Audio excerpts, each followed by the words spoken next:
Figurinhas e figuraças, começando mais um vídeo para o nosso canal. Hoje temos cachorros, gatos, lobisomens e outros assuntos aqui no nosso vídeo.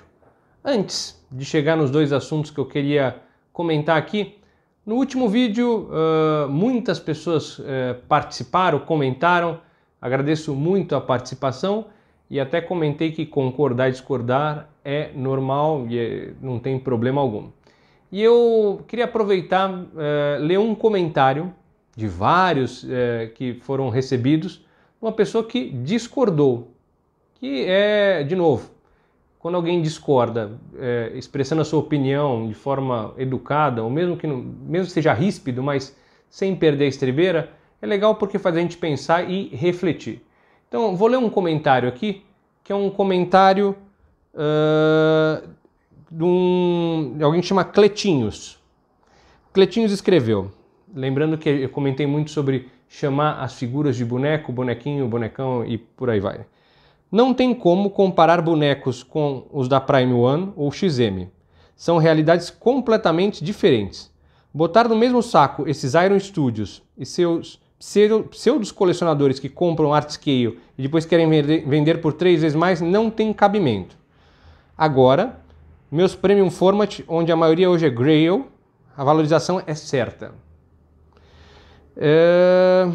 Aí vem um 10 desse todo mal pintado, com a maior cara de bonecão e tem gente brigando por caixa, não tem cabimento. Um Prime One, todo detalhado, com horas de acabamento, sim, vale muito dinheiro e pode ser considerado uma arte. Entendo a opinião do Cletinhos, porém discordo. E eu vou dizer o porquê, é mais mais um tema para vocês aí depois refletirem um pouco. Primeiro, eu chamo tudo de boneco. Boneco, bonequinho, bonecão. E qual que é a analogia que eu faço? Na minha opinião. Eu posso ter um Hot Wheels, que é um carrinho. Eu posso ter um Fusca, que é um carro. Eu posso ter um Gol, uma Doblô, continua sendo um carro. Eu posso ter uma Ferrari, que é um carro.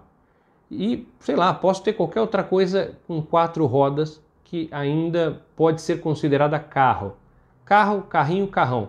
São preços totalmente diferentes, destinados a públicos totalmente diferentes, aplicações às vezes totalmente diferentes e continuam sendo carros. Então, quando eu digo que a origem e a essência é boneco, no meu raciocínio eu não estou equivocado. Então, essa é uma situação para vocês refletirem. Obviamente podem discordar e concordar com o Cletinhos, mas é desse princípio que eu parto quando eu faço o último vídeo. E aí ele comentou sobre acabamento, Iron Studios, tal, etc. Bom, esquecendo um pouco o Iron Studios, o que é obra de arte e tal. Primeiro, quando a gente fala de XM, Prime One, Sideshow, Premium Format, etc, etc, etc, e a gente fala assim, isso sim são peças, são colecionáveis e tal. Eu relembro que tem figuras, brinquedos muito antigos, bonequinho pequenininho do Boba Fett da Kenner, Rodrigo Moreno sabe do que eu estou falando, que vale não um XM, não um XM, não um Prime One, vale 4, 5, às vezes 10 estátuas enormes. Então, a questão de ser colecionável, do que você considera bem acabado ou mal acabado, um bonequinho que muitos consideram mal acabados, no mercado internacional vale muito mais, às vezes, do que uma peça dessas que ele citou. E por quê? Porque tem o valor histórico. Isso está muito relacionado também à cultura norte-americana e outros países, que algumas coisas têm um valor histórico do momento que foi lançado, quando foi feito, em que condições foi feita. Então, a questão do acabamento não o torna mais colecionável ou um colecionável em outro patamar ou não, porque tem coisas pequenas, inclusive nacionais, hein? Cobra de aço, algumas coisas aqui, que valem muito mais que qualquer coisa desse tipo, mesmo sendo peças lindas. Isso não tiro, não tem como dizer que não são lindas, tem coisas que são muito, muito legais e não tenho por falta de espaço, porque me dediquei a uma escala onde as coisas se adaptam, então teria? Não sei, se tivesse espaço, condições, talvez sim, mas também eu gosto de muita coisa, não existem estátuas grandes com todos os assuntos que eu quero, como isso aqui que a gente vai mostrar daqui a pouco. Terceira questão de obra de arte. Discussão de o que é arte, o que não é, também é uma discussão muito longa e que não há conclusão, porque cada pessoa adota aquilo como arte ou não. Vide o Ministério da Cultura com a história da Lei Rouanet, não vou entrar em questão política, isso é que define o que é arte e o que não é, o que pode ser definido como cultura ou não é, porque existem opiniões e formações diferentes. O que eu vejo e considero como arte é aquilo que é atemporal, é aquilo que, independentemente do que é feito, na escala que é feita, pode ser até uma construção, alguma coisa, se aquilo ali é atemporal e continua sendo admirado, é considerado como arte. E no caso das peças, digamos que eu tivesse um prêmio Format, alguma coisa, fala assim, isso é uma obra de arte? Se for considerado uma obra de arte, não é obra de arte, é uma cópia da obra de arte. Então, é uma réplica da obra de arte. Então, você dizer que tem uma obra de arte, ok, no sentido figurado, eu até uso esse termo, todo mundo usa, mas não é uma obra de arte, é uma cópia, se for uma obra de arte. E essas peças, por mais que fantásticas, e eu gosto de admirar, estou sempre lá na Concept, na Limited Edition, às vezes no Tadeu, não sei se são obras atemporais, não, são coisas que, se fossem grandes obras de arte, não estariam no nosso nicho apenas. Ah, mas é que o tema é do nicho. Tudo é discutível. Então, esse é mais um pequeno capítulo do nosso último vídeo. Cletinhos, obrigado pelo comentário, apesar de discordando. Achei legal você ter comentado isso e acho legal a gente discordar e poder comentar sobre isso. Antes de chegar no Lobinho, eu falei que ia falar esse ano de quadrinhos, recebi do amigo Ferrez, lá do Porco Ovelha Toys, já mostramos aqui algumas figurinhas de vinil que ele está fazendo lá, o João Gordo Raso do Porão e outras coisas de obra do Mutarelli.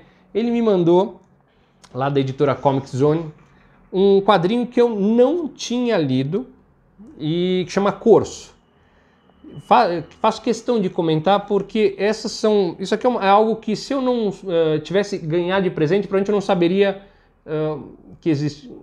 Eu sabia que existia, mas talvez não tivesse comprado até chegar em mãos aqui, e talvez porque não tivesse uma boa, não uma boa divulgação, mas uma divulgação que me impactasse. Então eu faço questão porque isso aqui eu li em 1 hora, dessa grossura. Essa aqui é um quadrinho do Danilo Beirute, que é o mesmo que fez as histórias do astronauta, que agora está no 5º número, eles estão fazendo o 6º número, lá no selo MSP, do Maurício de Souza Produções. Então, quem está lendo o astronauta, muito, muito legal, porém, se você ler um ou outro número, fica algo meio perdido. O legal, eu peguei para reler as 5 edições que foram lançadas. Bem, bem legal. E aqui, esse do Corso é uma história que é um piloto espacial, um cachorro da República, lá dos cães, lá dos cachorros, e no meio de uma batalha com a monarquia dos gatos, lá com o Império dos Gatos, lembra muito Star Wars, a sua nave cai num planeta desconhecido e ele tem que sobreviver e e acaba encontrando um povo lá que ele não esperava encontrar e começa a conviver com esse povo. Eu vou dar uma dica, lembra muito, muito O Último Samurai do Tom Cruise. Então é uma mistura muito legal, pode espantar algumas pessoas que não estão acostumadas a quadrinho porque ele é em preto e branco, mas foi uma baita surpresa. Então eu gostei demais, algo inusitado. Eu falei outro dia aqui que poucas coisas me impactam hoje nos quadrinhos. Outro dia li por indicação do Ari lá um encadernado da Mulher Maravilha, que eu não tinha lido, que lembra muito o Cavaleiro das Trevas, acho que eu até comentei ou no Instagram ou aqui no nosso vídeo, Terra Morta. Se você gosta da obra do Frank Miller, do Cavaleiro das Trevas, do Batman, é como se fosse o The Dark Knight da Mulher Maravilha, então também vale muito a pena. E esse aqui eu gostei demais a ponto de minha esposa vai ler.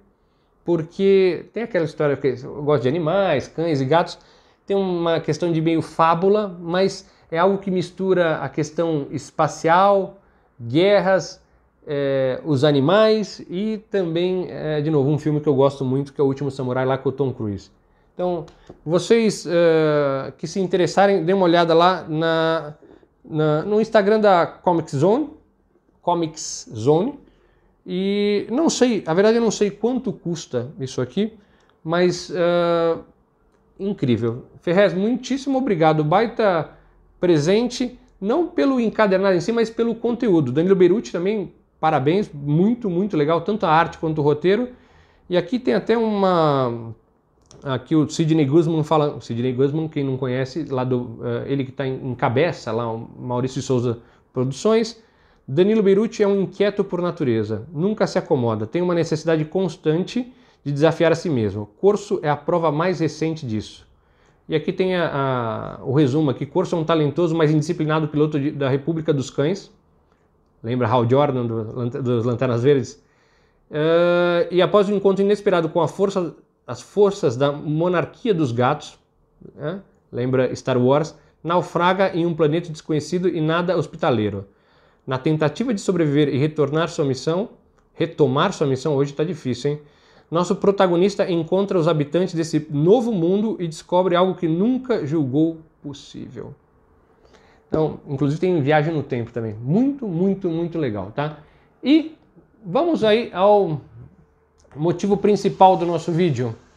Temos então o lobisomem, do filme Lobisomem Americano em Londres, que fez muito sucesso aqui no Brasil, especialmente quem assistia a TV lá nos anos 80. Então, antes de chegar no bicho, que é grande, tem a questão da caixa, muita gente gosta da caixa, a figura não está mais aqui, essa aqui foi adquirida, essa e mais uma que está aqui comigo, que é a da Luciana, na Pens & Dolls, não sei se ele ainda tem, porque o Tadeu me falou que foi muito procurado, chegou no lote esse e o demônio lá, o soldado, e aqui atrás tem algumas imagens da figura mesmo, muito, muito legal. Então a caixa vocês já sabem, eu ia arremessar, mas o gato está aqui, eu não quero acordá-lo. Então ficaremos sem arremesso de caixa. E ele vem aqui com um displayzinho para você poder colocar a figura para tirar umas fotos e tal, fica bem bacaninha. E vamos ao lobisomem. Temos duas cabeças. Essa cabeça que está aqui agora, essa cabeça é a cabeça que não vem na figura, tá? Ela é bem grande, é bem maior que as figuras da NECA. Eu fiz uma brincadeira aqui, coloquei até o esqueleto Origins em cima dele para ver como é que ficava. Ele tem quase o mesmo tamanho, se não fosse pelo rabo, que ele tem um cotozinho aqui, do Gato Guerreiro e do Panther Origins, da Mattel, mais pesado, grande. Tem bastante articulações, mas também é um defeito da NECA, articulações bem duras e algumas também inúteis, como a do meio aqui da barriga. Textura fantástica, cheirinho também bacana. E você tem a questão, essa aqui é a cabeça com a boca aberta, tem até o verniz na língua aqui para dar o brilho da língua, sangue, etc. E a cabeça que vem, você só destaca ela aqui, e aí você coloca a cabeça de boca fechada, que eu também gostei demais, tá? Então, eu não sei, eu falei para minha esposa que ia deixar com a boca aberta, mas mesmo com a boca fechada, mostrando os dentes, muito, muito legal. E essa figura aqui lembra muito o filme, que de novo, é um filme que fez muito sucesso, especialmente pela questão dos efeitos especiais feitos numa época que você não tinha muitos efeitos de computador. Então aquilo ali era feito na raça. A transformação do lobisomem é um filme, apesar de antigo, ainda para muita gente, para mim também, ainda é um dos melhores filmes de lobisomem de todos os tempos. E tem uma questão pessoal aqui da minha parte, que a transformação lembra, para mim, muito algo também dos anos 80, que é a Monga. Você novinho não sabe quem é a Monga, mas a Monga era uma atração, na verdade, a Monga é muito mais antiga que o lobisomem aqui americano em Londres. Porém, possivelmente no filme, os efeitos especiais utilizados, alguns também tem a ver com os efeitos da Monga, que tem a ver com refração e reflexão de luz. Então a Monga era uma mulher que estava lá no Play Center e também em vários outros parques, mas isso no final da década de 70, apesar de ser um show que existe no mundo, acho que foi inventado na década de 50 ou 60, onde a mulher se transformava em macaco, ao vivo, sem efeitos de computador, nada. Então, se você não conhece a Monga, vá lá pesquisar, e eu tenho uma história interessante com a Monga, porque em Santos tinha lá os parques em Santos, e tinha na praia, e tinha a Maratonga, que era um derivado da Monga, o mesmo show, e a gente se estranhou lá e acabamos saindo no soco, eu e o macaco lá, a gente se estranhou, achei que ele vinha para cima, tal, jogou a grade, e aí a gente acabou saindo no soco, trocamos murros, e acabei vencendo, né, que eu tinha mais gente tudo, mas a Monga voltou mancando e com uma cusparada no olho. Então, mas era um show de drama, efeitos especiais, de terror também, que até hoje tem inclusive no Beto Carreiro World. Então, um show bem legal.